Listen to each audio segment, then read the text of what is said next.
सवेरे के बज रहे हैं 4 और अब की बार मैं जा रहा हूं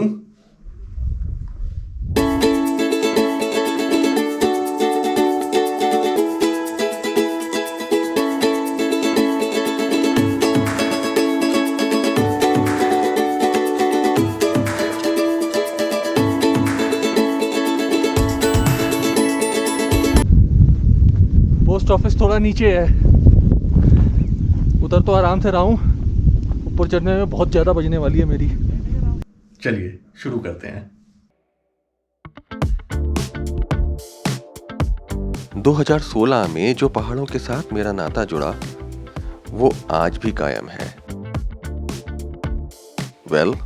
हेलो एवरीवन, मैंगो ट्रैवलर के इस व्लॉग में आपका स्वागत है। चलिए इस बार मैं आप सबको लिए चलता हूँ हिमाचल प्रदेश के स्पीति एंड लाहौल और किन्नौर डिस्ट्रिक्ट में। वैसे तो अपना हिमाचल सारा ही खूबसूरत है, पर अगर अपनी बताऊं तो इस इलाके की बात ही कुछ और है।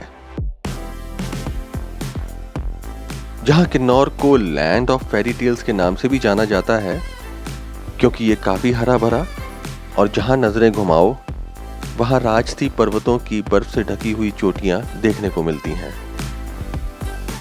तो वहीं स्पीति को लिटिल तिब्बत के नाम से जाना जाता है क्योंकि यहाँ लगभग 4000 मीटर की ऊंचाई पर पुरानी से पुरानी तिब्बतन मॉनेस्ट्रीज हैं।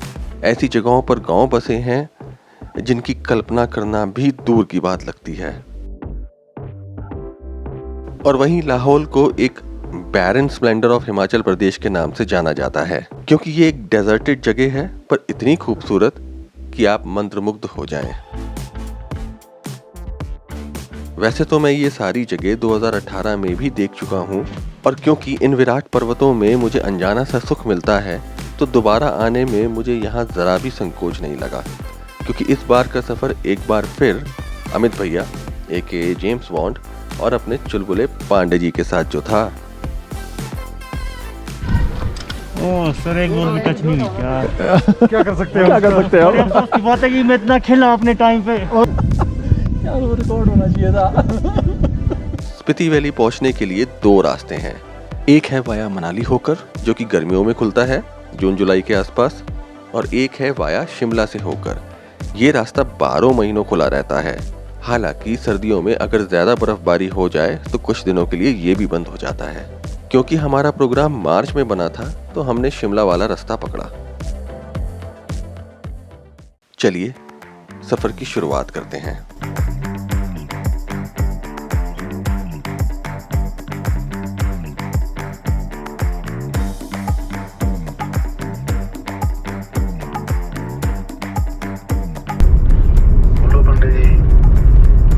रोला जमाना है, रोला।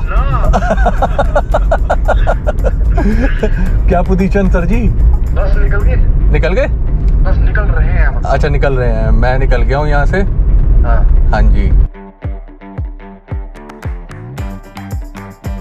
वैसे तो मैं घर से सही समय पर निकला था, मगर रात को हो गया था मुझे बुखार, और इस चक्कर में मैं सो नहीं पाया था। ड्राइविंग करते समय हमें एक चीज का हमेशा ख्याल रखना चाहिए कि अगर नींद आ रही है तो गाड़ी साइड में लगाएं और थोड़ा सो लें, जो मैंने अभी किया है। चलिए अब सफर को दोबारा शुरू करते हैं।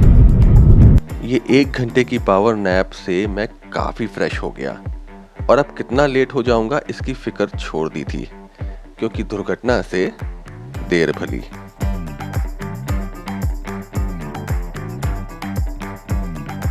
और मैं फिर एक बार आ पहुंचा था अपनी फेवरेट जगह अमृत सुखदेव।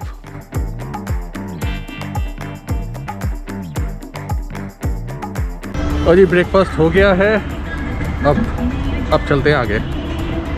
टोल टैक्स अभी भी पंजाब और हरियाणा में फ्री हैं, और किसान भाई यहाँ आज भी बैठे हुए हैं। सोलन में फ्लाईओवर बनते देख मैं बड़ा ही सरप्राइज हुआ। अपना भारत कर तो रहा है तरक्की। पहाड़ों पर फ्लाईओवर।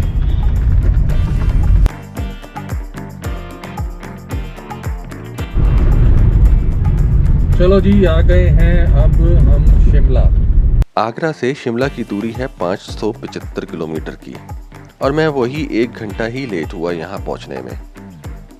अमित भैया और पांडे जी यहाँ ऑलरेडी चंबा से पहुँच चुके थे। की हाल चाल ने? बढ़िया बढ़िया बढ़िया। आओ बाहर आओ। रोला जमाना है, रोला। एक बार फिर करेंगे। और आज का हमारा होम स्टे है हमास किचन में, और रोला जमाना है, रोला। चलो जी, थोड़ा आराम कर लिया जाए। काफ़ी ट्रैवलिंग हो गई है, मेरी शक्ल बहुत अच्छी तरह से पकी हुई दिख रही है मुझे। अब एक और प्रोटीन खा के जरा आराम करूं। भरत मिलाप होने के बाद हम लोगों ने जल्दी डिनर किया और सो गए, क्योंकि दूसरे दिन भी लगभग 12 घंटे की ड्राइविंग करनी थी।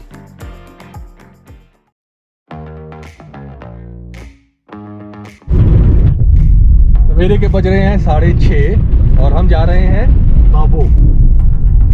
और ताबो इसलिए जा रहे हैं एक ही दिन में, क्योंकि हम चितकुल, कालपा और सारी चीज़ें छोड़ रहे हैं, क्योंकि हमें स्पीति में एंटर करना पड़ेगा आज ही, क्योंकि वहाँ पे कोविड टेस्ट की रिपोर्ट सबमिट करवानी पड़ेगी और विद इन 72 आवर्स के पहले।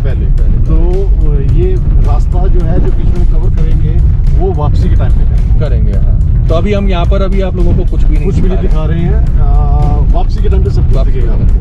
शिमला रुकेंगे हम लोग अपने समय? बिल्कुल रुकेंगे। अच्छा, 3-4 दिन रुकेंगे। 3-4 दिन शिमला भी करेंगे। चलो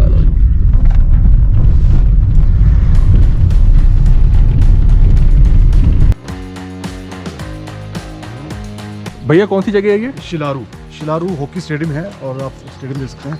काफी सुंदर है, काफी अच्छी जगह बनाया है उन्होंने। और ये हाईएस्ट एग्जैक्टली मैं नहीं बोल सकता कि इंडिया में तो है ही है, एटलीस्ट होगा ही है ना। इंडिया में तो है ही है, एशिया को भी आइडिया। और अगर एशिया में भी हो तो कोई बहुत बड़ी बात नहीं है, और अगर वर्ल्ड में भी हो तो कोई बहुत बड़ी बात नहीं है। बाकी इंटरनेट पे चेक कर सकते हैं आप। वो हम चेक करके बता देंगे। दिस इज ब्यूटीफुल यार। किन्नौर से स्पीति जाते समय रामपुर रोड पर मैंने सतलज नदी को नोट किया, जो कि इस पूरे रास्ते हमारे साथ साथ चली।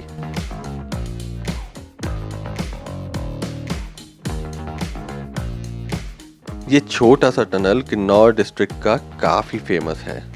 बहुत से लोग यहाँ पर फोटो खिंचवाते हैं, एक मेरी तरफ से भी। किन्नौर रीजन से रॉकी माउंटेन्स शुरू हो जाते हैं।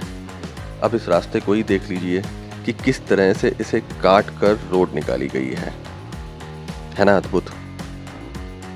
पू पहुंचते पहुंचते किन्नौर का ये भाग बिल्कुल अलग से दिखने लगा। अब यहाँ हरियाली बिल्कुल भी नहीं दिख रही थी, पर ये बेजान से रॉकी माउंटेन्स एक अजीब सी कशिश के साथ जैसे हमें अपनी ओर खींच रहे थे। खब में सतलज और स्पीति नदी का संगम होता है, और यहाँ से अब स्पीति नदी के साथ हमारा सफर शुरू हुआ। एक अलग ही दुनिया है यहाँ से, जिसे शब्दों में पिरोना अब शायद मुश्किल हो रहा है मुझे।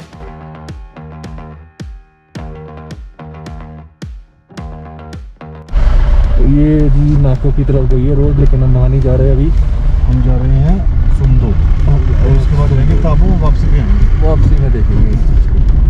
1 घंटे से ज़्यादा हो चुका है और हम लोग अभी भी इंतज़ार कर रहे हैं। समदो से करीबन 30 किलोमीटर दूर है।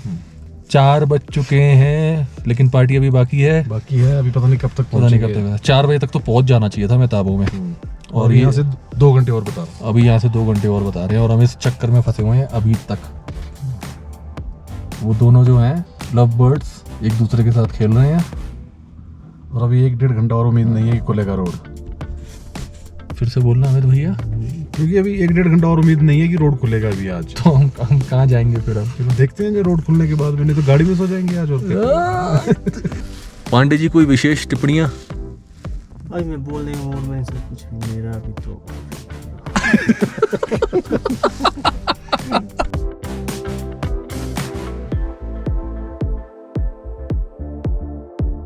पूरे 2 घंटे बाद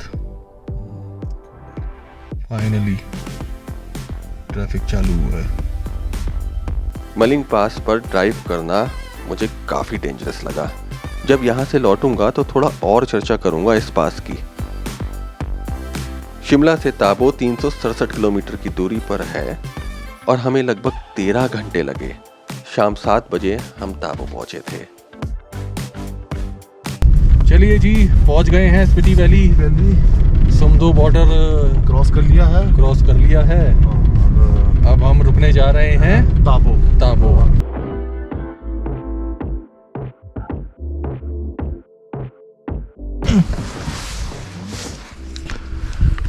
जी आ गए हम ताबो। इस ब्लॉग को मैं यहीं पर विराम देता हूँ, पर दोस्तों बने रहिएगा मेरे साथ। रेस्ट हाउस तो बंद है यहाँ पर, कोई होम स्टे ही देखना पड़ेगा। आशा करता हूँ कि ये वीडियो आपको पसंद आई होगी। जल्दी लौटूंगा अगले एपिसोड के साथ। प्लीज़ सब्सक्राइब करिएगा चैनल को, लाइक करिएगा, कमेंट करिएगा, शेयर करिएगा अगर आपको इस मैंगो ट्रैवलर का सफ़र अच्छा लग रहा हो तो। Until then, have a wonderful time, stay safe and take all possible precautions while traveling.